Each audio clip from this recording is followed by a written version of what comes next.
Hi there, Capricorn. As you noted in my planetary activity in my introduction, 5 planets at some point in April are retrograde, and this energy is causing discord, disagreements, arguments. And with Mercury going retrograde April 9th, it will be causing misunderstandings. And Venus has been retrograde and will be until mid-April, which is wreaking havoc with relationships. And all of the signs are finding different ways to deal with this, and 1 or 2 of them are under the radar and aren't being impacted. But what I think is impacting your spread is the retrograde of Pluto around the 19th or 20th of April. This causes an intensity. Pluto has an orbit of 248 years or something like that. It's not on a snail scale or anything, but it happens every 5 to 6 months out of the year, which is rather interesting. So I think there's something going on in the backdrop with this intensity, with Pluto going retrograde in your sign. So let's see what's going on with your spread. The card on the bottom left for the base of your spine for sourcing and urgings, you receive justice. I have this feeling that you got this burning desire to equal things out. It has something to do about imposing the laws of the universe. The sword of truth is double-edged, and it can bring punishment and rewards. And it usually is inexorably connected to the present state of affairs and the current circumstances.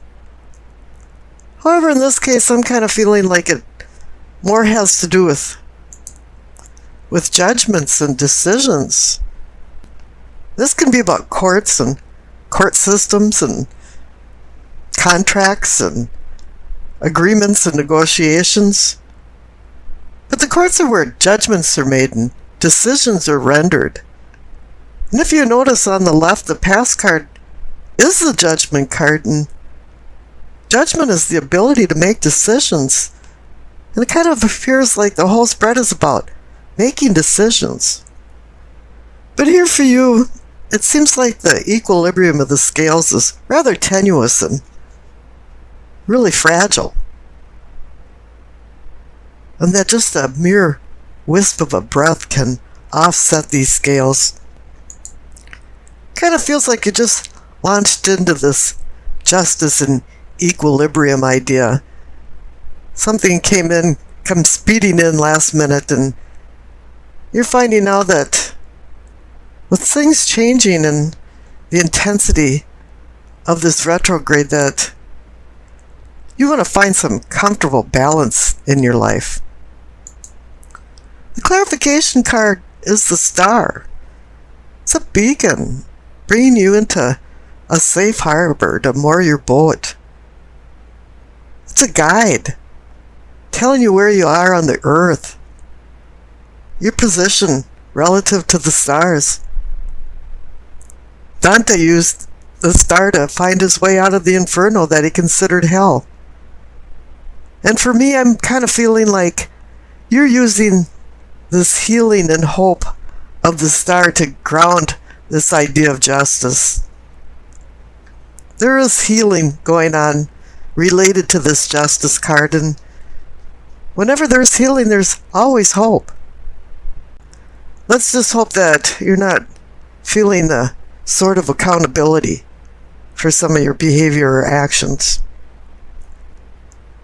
Up above the justice and the star card, for the pelvic and sacrum, for awakening and arousing, receive the high priestess. This is her home. This is where she belongs for spiritual awakening and sexual arousing. This Pluto intensity is heightening your awareness of things and insight, and bringing more clarity, and that's what the High Priestess does too, but she brings cosmic messages down to earth. And you do have to slow down and listen to some of her whispering messages because her messages are very subtle. It's not always obvious what she's trying to tell you. Sometimes it's by mere coincidences, dreams, visions, intuition. Whatever you'll be receiving, you're tuned in, you got your antenna up and your ears on. You're ready for it. The clarification card is the King of Pentacles. He's about material things and money. He's the apex. He's the king. He's the controller of it. He's good at making money. He's good at managing properties. But what I'm seeing here is the connection between the High Priestess and the King of Pentacles. She's about the cosmos and the universe, and he's about earth and worldly things. And these are married now together. Cosmos and earth. It's bringing you into both realms. And you're seeing a lot of things now with clarity. Up above, for the solar plexus, for sensing and feelings, you have the Strength card. It's a gut feeling that you know you have the endurance to right the wrongs and make the decisions that need to be made. You're looking through people and looking into their soul. You're able to see who they are. You see the beast in them. You see the gentle person inside them too.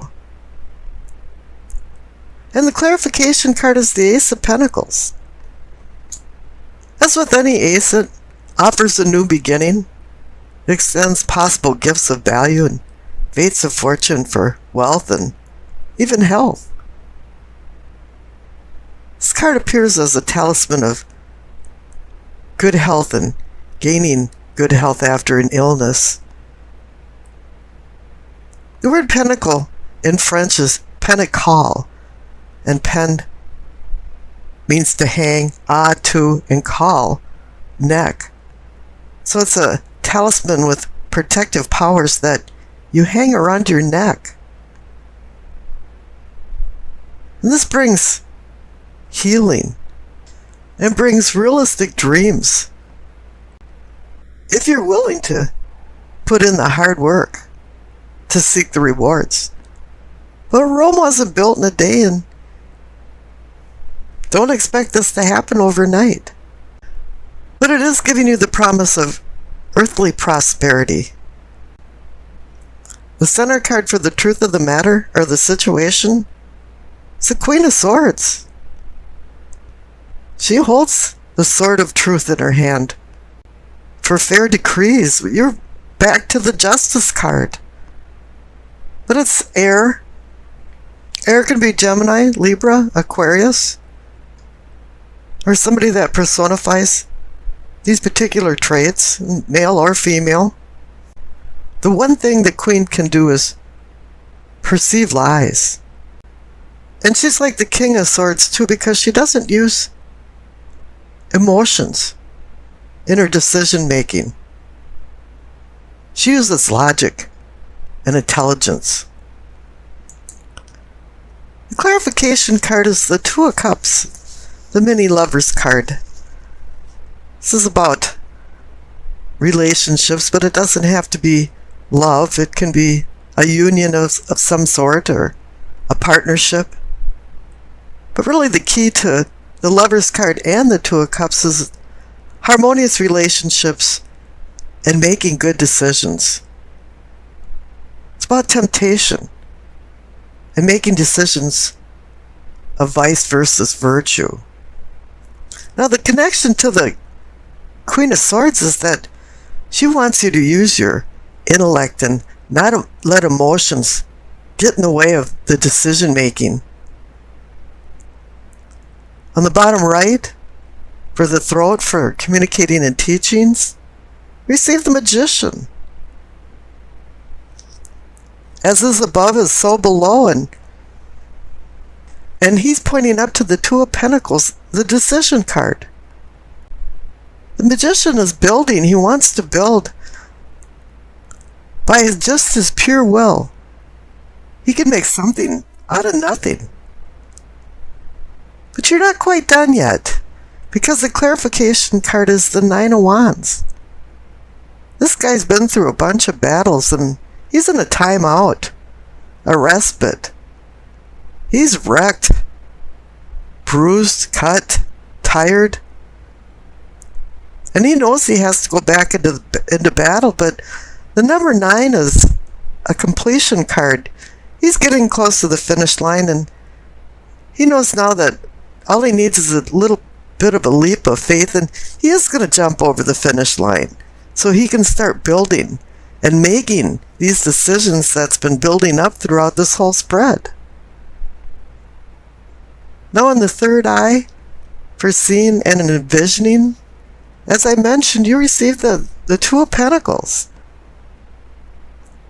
2 means decision, partnership, balance, juggling and keeping the balls in the air and not dropping them, meaning make good decisions. The clarification card is the Page of Cups, and I certainly wouldn't want him behind me making decisions because he's very immature. He's very emotional too. And he has no time to think about making good decisions. His head's in the clouds and his feet's not on the ground. He's wearing rose-colored glasses most of the time. One thing he can do is bring messages and ideas that can blossom. So you do have to pay attention to the Page of Cups, but remember that he's in fantasy land. Now up in the crown, for knowing and understanding, you see the Four of Wands. It's a card of celebration. There's been some kind of accomplishment, but normally this is like a rites of passage, a marriage, graduation, a commemoration. But I'm kind of feeling like a few of you are involved in the planning of this party and have been for quite a while. You're orchestrating all of the plans, being the manager. I can hear you telling people to put this dish over there, or put that chair over here or something. Something's going on. You're going to be a big part of it. Now the clarification card is the Devil. I can say, oh, you're going to be drinking too much at the party and you're a hedonist or something. But Capricorn rules the Devil. This is saying this is you. You've made some kind of accomplishment because it's accompanying the Four of Wands card. It's pointing out this is all about you. And I think this is maybe the third or fourth reading I've had where at least one of the cards is saying you, if not 2 or 3. The past card on the left is the Judgment card. There's a lot of ways to think about judgment. It's about forgiving other people and forgiving yourself. It's about accountability for your actions. And it's also about rebirth and being the phoenix, rising from the ashes. But here, as I pointed out, you've got the Justice card and the Star card grounding it for decisions. You've got the Two of Cups, that's a decision card. You've got the Two of Pentacles, that's a decision card. And then you have Judgment, which is the ability to make a decision. Somewhere in the midst of this, it wants you to make a decision. Now the Future card on the right, it's the Five of Cups. I know Capricorns can be stubborn and very opinionated, and for some reason, you just don't want to make this decision. And you're kind of despondent about it. You're in despair. You're a little depressed. You're not really sure if you want to move on. You want to right the wrongs with the Justice card. You feel grounded with the Star card. And spiritually, you're feeling really good with the High Priestess and the King of Pentacles.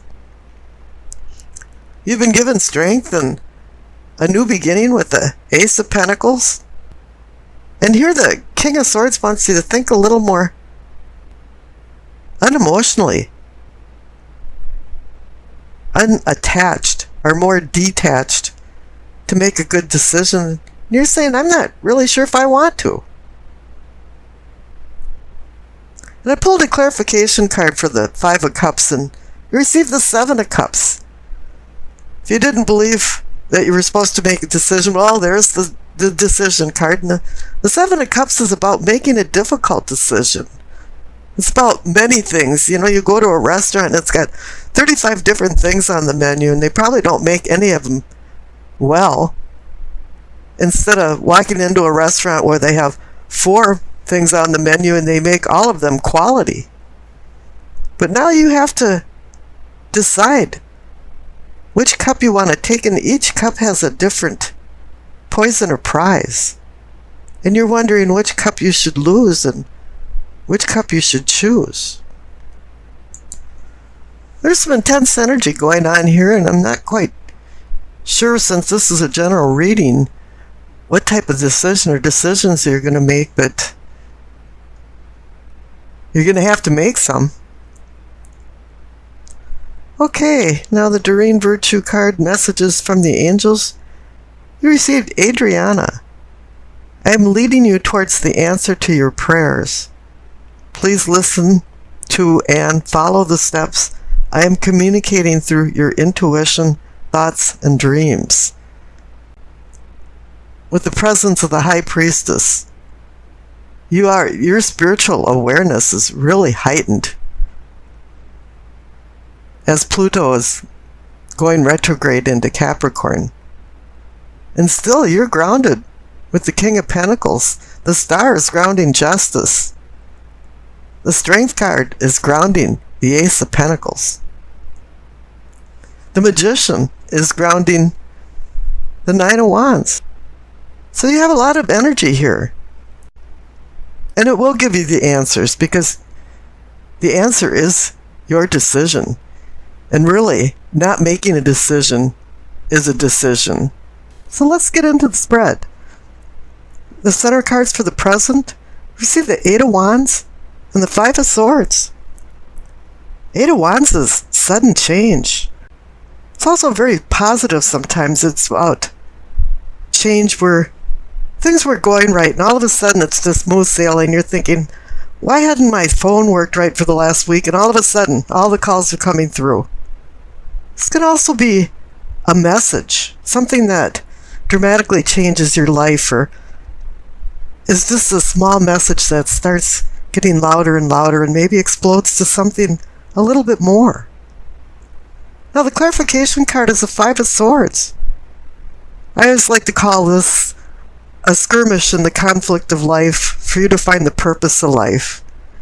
Usually indicates that conflict is hitting you full force. But I kind of feel like there was an inner conflict first, and now it's welling up to the surface, and either you've had a blowout with somebody, some kind of big fight, or it's working up to it, because I have that feeling. Now this is where it really gets interesting in the reading for the cards up above for your prospects. You receive the Sun and the Empress. Now this is where the duality starts coming in, I mean really strong. Now the Sun can be about a new day dawning, finding clarity, when prior to this it was more, everything was in the shadows. But this can also be about the celestial aspect of it, because the Empress now, she's about material things and earthly things. So here you have celestial versus material. You could think of this as Father, Son, or Cronus, and the Empress, Mother Earth, Alamada. Now there's always a child riding on a horse in many of the cards, and so it's associated with children, so it could be mother and child. There's so many other ways to think of this. Now Venus rules the sign of the Empress, and she is duality. Venus is the star that rises in the east in the morning, or sets in the west in the evening. And the diadems on her crown are 12. It signifies all of the signs of the zodiac. She oversees all of them. And now think about the sun. The sun is the center of our universe and all of the constellations. There's another duality of celestial versus material. I don't think I've ever seen a message like this that strong before. It's so interesting. Now the past cards are the Ace of Pentacles and the Queen of Wands. The Ace of Pentacles is the offer of a new beginning. You know, the fates of fortune are being handed to you. It's the promise of gifts of value. It can be the potential for success in business and money, or even the eclipse of financial struggles. In essence, it's a talisman of earthly prosperity and the comfort of the spiritual that can follow from contentment. Now, the clarification card for the Ace of Pentacles is the Queen of Wands. She's fire energy, but she's reminding you not to move ahead too quickly. She wants you to look back at your past, evaluate where you are at the present, and where you want to go in the future. But she wants you to connect these ideas with potential consequences of your actions and of your decisions. She's also indicating not to rush into things and not let small irritating things make you insanely mad. To stay calm and relaxed. And I'm not sure if you've done that, because down on the bottom for problems, you receive temperance. You have to temper and moderate yourself. And the first clarification card is the Knight of Swords. Here it is. The knight that just gallops along so fast that he doesn't even know where he's going. Sometimes only his horse knows the destination. And this can be somebody galloping into your life and galloping out of it just as fast. Or it can be you making some really rash decisions and not thinking through. And the clarification card next to it is the Ten of Wands. You've taken on a lot of responsibilities. It's been a heavy load. And then the next clarification card to that is the Two of Swords. The Two of Swords is about making a decision of opposing forces. She's got her arms over her chakra, her heart chakra. So this isn't an easy decision, but a decision has to be made. And it's saying that you're supposed to slow down with the Knight of Swords there and utilize temperance. Now, up in your possibilities are possibilities for prosperity. As I noted, you received the Devil card. That's personifying you. And Capricorn is very ambitious and power-driven. Saturn rules the Devil card in Capricorn, the taskmaster. And Saturn can project ruthless behavior that needs to be governed. And this is where temperance comes in. You have to temper your behavior. I know Capricorn, because of the power that they strive for, sometimes become controllers. But I've seen a lot of controlling people think it's a lot of work to control other people, and that's where the Ten of Wands comes in. And they tire of controlling other people. And now here the clarification card for the Devil is the Chariot. He's about duality too. These Hanson Roberts cards finally got it right. On the front of his chariot is a yin and yang. And the two beasts of burden are black and white. This has to do with discipline. This has to do with duality. Self-control over lack of control. This also has to do with like the Dr. Jekyll and Mr. Hyde syndrome. I mean, we can bring out our shadow self, or we can be the really nice person that's moving forward. Because that's what the Chariot's about, is motion and moving forward with discipline and control. And if you can balance that out, because this whole reading is about polarity and duality, and if you can find balance with your ambition and control, you'll be very successful.